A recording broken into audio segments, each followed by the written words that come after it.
Bismillahirrahmanirrahim. Assalamualaikum warahmatullahi wabarakatuh. Maha suci Allah, segala puji dan syukur kita panjatkan kepada Allah. Semoga kita selalu dalam bimbingan rahmat dan ridho Allah subhanahu wa ta'ala.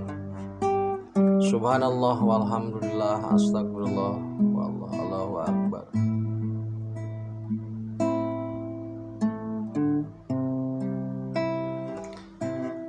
Saudaraku, kembali saya dari tim Raja Wali Nusantara.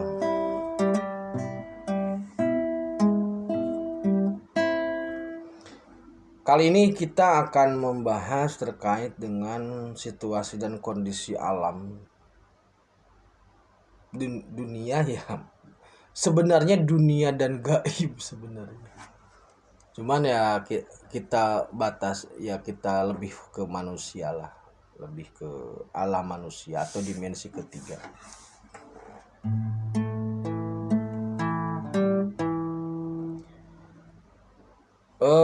Begini saudaraku ya.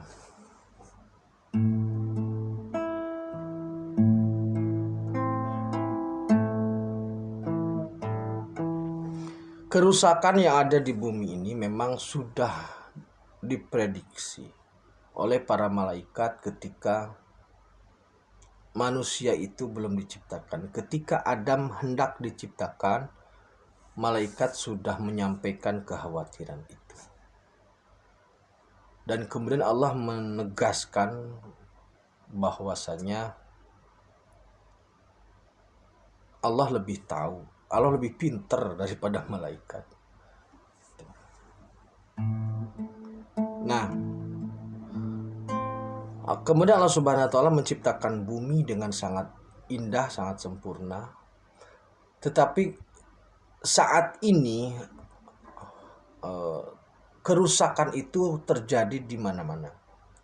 Alam rusak karena digali, kemudian hutan juga, maksudnya di hutan ya dibabat, ditebang dan sebagainya. Kemudian di gunung digali untuk emas, berlian, minyak dibor, batu bara digali, semuanya digali. Sebenarnya kalau boleh saya berpendapat, memang benar bahwa alam dalam hal ini benda mati, batu, tanah, tumbuhan dan juga binatang itu merupakan fasilitas yang Allah berikan untuk menunjang kehidupan manusia, termasuk air, laut dan sebagainya. Nah, fasilitas itu memang Allah siapkan. Makanya berkali-kali Allah menegaskan nikmat mana yang akan kamu ingkari.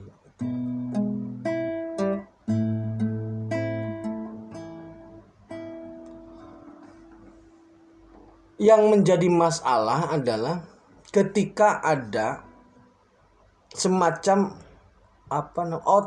offset gitu loh. Jadi ketika ada batasan-batasan yang harusnya tidak dilewati, kemudian dilewati, sehingga terjadilah kerusakan di darat dan di laut yang disebabkan oleh keserakahan tangan-tangan manusia.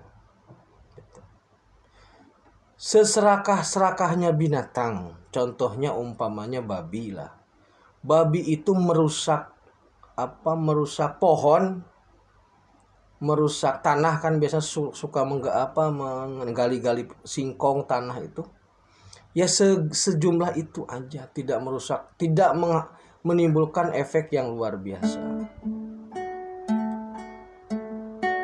Tetapi kalau manusia, kalau sudah berbicara kerusakan yang dilakukan oleh manusia, itu jadi kalau seandainya kita menggali tanah, menggali minyak, menambang minyak, itu dari mulai pertamax, turbo sampai ke aspalnya bisa dimakan, bisa diminum. Serakahnya di situ.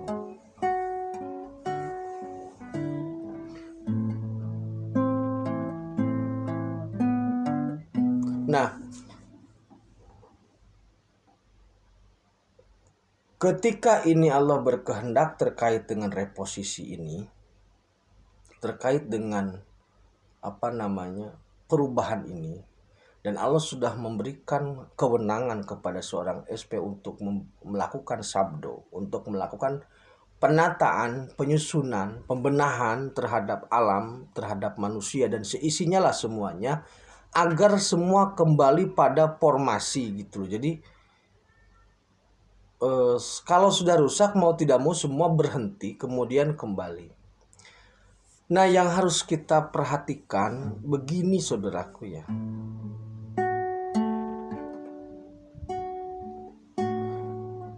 Ketika ada reposisi, ketika ada pembenahan, ketika ada penataan, itu biasanya ada perubahan bentuk. Biasanya seperti itu. Nah, ketika terjadi perubahan, itu biasanya ada yang dikorbankan lah begitu. Seperti begini. Maksudnya begini ya, bukan dikorbankan, dibunuh, bukan. Semisal awalnya tangan kita ini biasa normal, kemudian karena bermain bola keseleo atau bahkan patah tulang sampai tulangnya menonjol keluar. Nah, saat ini gambaran bumi itu seperti tulang yang menonjol keluar. Jadi ketika dilakukan reposisi itu ya, ketika dikembalikan pada posisi tulang yang semula, itu menyakitkan gitu loh. Sakitnya sangat luar biasa. Nah, maksud saya korban itu mungkin korban perasaan ya, korban perasaan.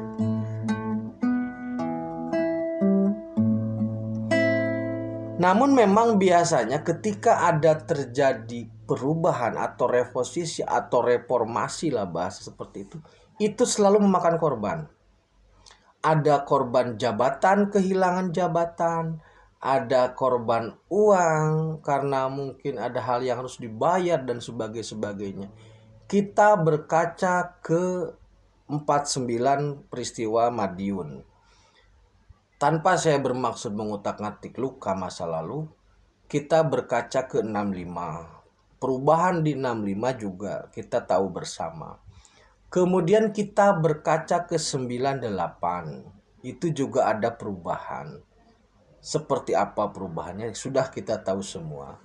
Nah, maka perubahan ini seperti yang sudah disampaikan dan perubahan yang akan terjadi ini lebih besar dari apapun yang ada sebelumnya. Perubahan ini akan berakibat secara alamiah terhadap banyak hal. Tadi saya sudah sampaikan di video sebelumnya, perubahan ini akan berefek pada penulisan orang sejarah. Nah, pada perubahan ini pun nanti akan banyak yang berubah posisinya lah. Yang tadinya nganggur jadi kerja, yang tadinya kerja jadi nganggur. Bisa jadi karena tidak amanah kemudian dicopot jabatannya. Ada yang mendapat jabatan baru, ada yang kehilangan jabatan. Itu mana sederhananya seperti itu. Kenapa yang saya bicarakan jabatan? Supaya jelas aja. Tapi dalam banyak hal perubahan ini memang yang namanya garis gitu loh. Yang namanya garis seperti kisahnya Umar ketika ada aduan ketika Sayyidina Umar waktu jadi khalifah, ada pengaduan dari seorang Yahudi bahwasanya rumahnya akan digusur untuk dijadikan masjid kalau tidak salah. Amr bin As atau siapa itu khalifahnya gubernurnya waktu itu. Sayyidina Umar bin Khattab radhiyallahu an itu hanya memberikan tulang dan garis pedang yang lurus. Gitu. Dan diberikan kepada orang Yahudi itu, dan Yahudi itu kemudian menyampaikan kepada gubernurnya, dan gubernurnya gemeter. Karena apa? Karena tahu makna dari garis lurus itu. Nah, perubahan saat ini pun seperti itu. Ini ditarik benang yang lurus, dipetakan, maka siapapun yang tergeser dengan tarikan benang itu, maka dia akan berubah posisinya. Kalau dia menjabat, umpamanya menjadi kepala jabatan kabiro atau kabag, tetapi tidak amanah, sedangkan garis lurus ini adalah garis lurus untuk memposisikan pada hal yang amanah, maka secara otomatis tergeser, gitu loh maksudnya. Jika ada pedagang atau ada pengusaha yang tidak benar dalam usahanya, benang yang ditarik ini adalah benang garis lurus, maka jika tidak mau berbenah, ini akan menjadi korban dari penarikan benang ini. Bisa jadi umpamanya dagangnya nggak laku lah, seperti itu. Nah, ini pilihan sebenarnya, ini pilihan mau memperbaiki atau tetap seperti apa adanya, gitu. Jadi perubahan-perubahan ini, dalam setiap perubahan dan perubahan ini yang sangat besar itu akan menimbulkan korban dalam bentuk kehidupan, gitu saja. Bisa korban perasaan, bisa korban jabatan, bisa korban status sosial, gitu, yang terjadi dihormati menjadi tidak dihormati.